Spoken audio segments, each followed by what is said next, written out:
So think of the greatest gift that you've ever received. Greatest gift. Maybe from a parent or a spouse or a friend. Something that you've really cherished for over the years and something you've really appreciated. For me, it probably would be my acoustic guitar that my dad bought for me after my college graduation. When I was much younger than that, he taught me a few chords and had kind of progressed from there. And we played a bit over the years as well. But this guitar was really a great gift. Certainly in the gift of the guitar itself. But then, I think my dad wanted me to play even a little more and nurture that gift of creativity, and it's showed to bear much fruit. Certainly being able to use it on online ministry and sharing music with people and all kinds of things. When we receive gifts from other people, whether they're great or expensive gifts or not, it's good that we use those gifts. At the very least, not waste them. It would have been maybe kind of rude and wasteful, if I had received this guitar, from my dad, and instead of playing it and using it as it's meant to be used, just kind of took a picture of it and kind of looked at it, for a little while and put it up on the wall and kind of used it as maybe wall decoration. It really wouldn't be using the guitar for what it could and should be used for. By doing so, I would be kind of doing like violence to the guitar, not really using it for its goodness. Ideally, gifts are meant to be used and not wasted. And we can know that's true just in the gifts we receive from human beings. But I think we can also know that's true in the gifts that we receive from God. We all, in fact, receive many gifts from God. And these gifts should not be wasted. In our gospel, we have this parable, the story of the servant who buried his talent. I think there's an important detail at the beginning of the story that maybe sometimes we overlook. The man entrusted his possessions to his servants. These are his own personal belongings, his own possessions. He's entrusting them, to these guys that work for him. That's a great amount of trust. And it's pretty incredible because a talent, is not, an attribute of your personality, but in this sense, it's amount of money. And a talent was a big deal. It was a great amount of wealth, not something insignificant. And so he had shared and entrusted this great wealth to them. We learn that one of the servants buried his talent instead of engaging it in trade and making more wealth. And what was the reason? Well, he was afraid. He was afraid of losing it, maybe the repercussions that could have happened for that. It was a consideration that kind of maybe centered around himself more than the greater good of taking the risk and investing it.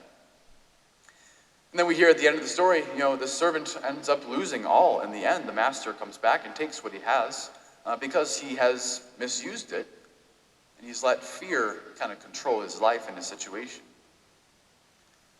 The moral of the story, it's not good to waste the great gifts that we have been given.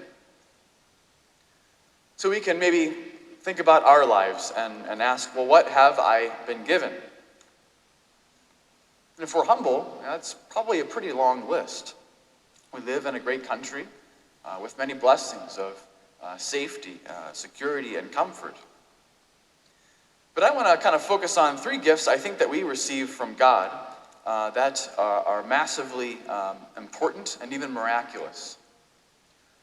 The ability to think, the ability to choose, and the ability to communicate.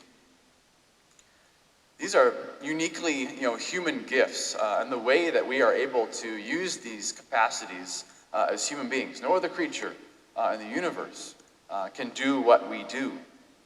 We can think about, and contemplate the meaning of life. Why the sky is blue, and imagine, what it would like to be looking at the earth from the moon. We can consciously choose to live our lives in the way that we want to.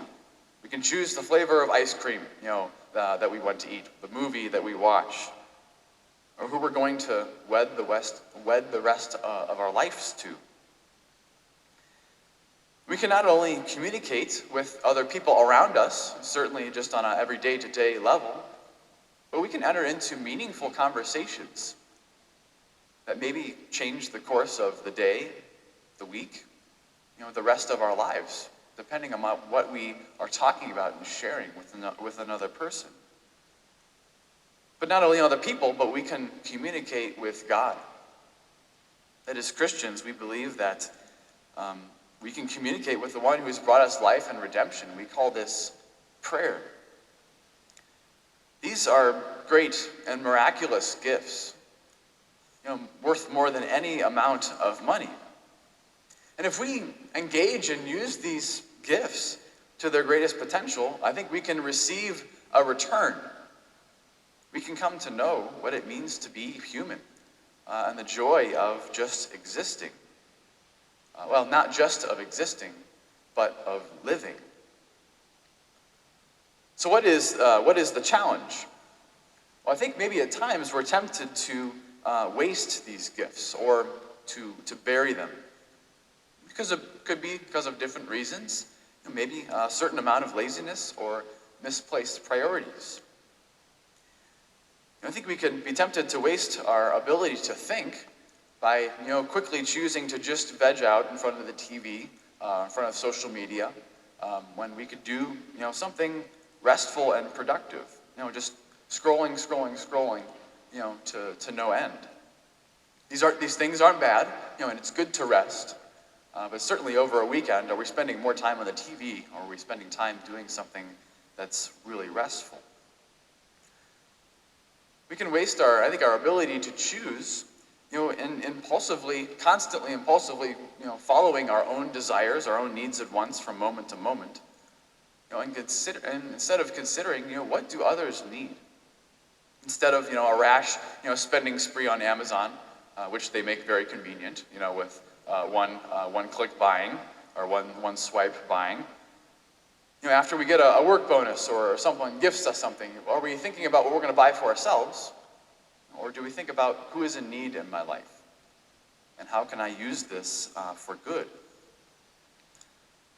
I think we can waste our ability to communicate by spending maybe a good amount of our time, maybe more than we realize, in gossip, in idle kind of conversation, rather than seeking out more meaningful conversations. And in this regard, I know that there has been one thing certainly on our minds and in our conversations a lot in the past year, and that has been this pandemic and this virus. And I know this to be true, especially as we're approaching whatever we're approaching in the next few months, as we're speaking of lockdowns and different things. It's going to be even more on our minds and in our conversation. And we certainly need to be aware. We certainly need to talk about it in a prudent sense and communicate what needs to be. But going around and around and around and fixating constantly on the virus and who's wearing a mask and who's not and who's doing what and who's doing not, isn't going to help to ease our anxieties. It's not going to help to fix the situation itself. On the other hand, when was the last time we had a meaningful, and deep conversation with someone else that left us inspired? Instead of, just sharing just the things that anyone else could, see on the news, why not share something about our lives that's meaningful that maybe no one else knows about us, or asking, about someone else's life. And finally, on the other side of communication, our ability to pray. We attempted to waste our ability to speak with God by prayer merely being only something occasionally we enter into, or something that's kind of more going through the motions than anything else. Prayer really is our spiritual lifeline if we aren't committed to a daily conversation with God in prayer, we may never know all that he has to speak to each and every one of us. So we've been given great gifts, great, beautiful, miraculous gifts. The ability to think, the ability to choose, the ability to communicate with others and with God. May we use these abilities and these gifts for good, for others, for God. Let us bring our whole of our lives to Jesus today in this Eucharist to give thanks for these gifts, all that we have been given. Because he does not want us to merely live for ourselves or in fear, but for goodness for others and for him.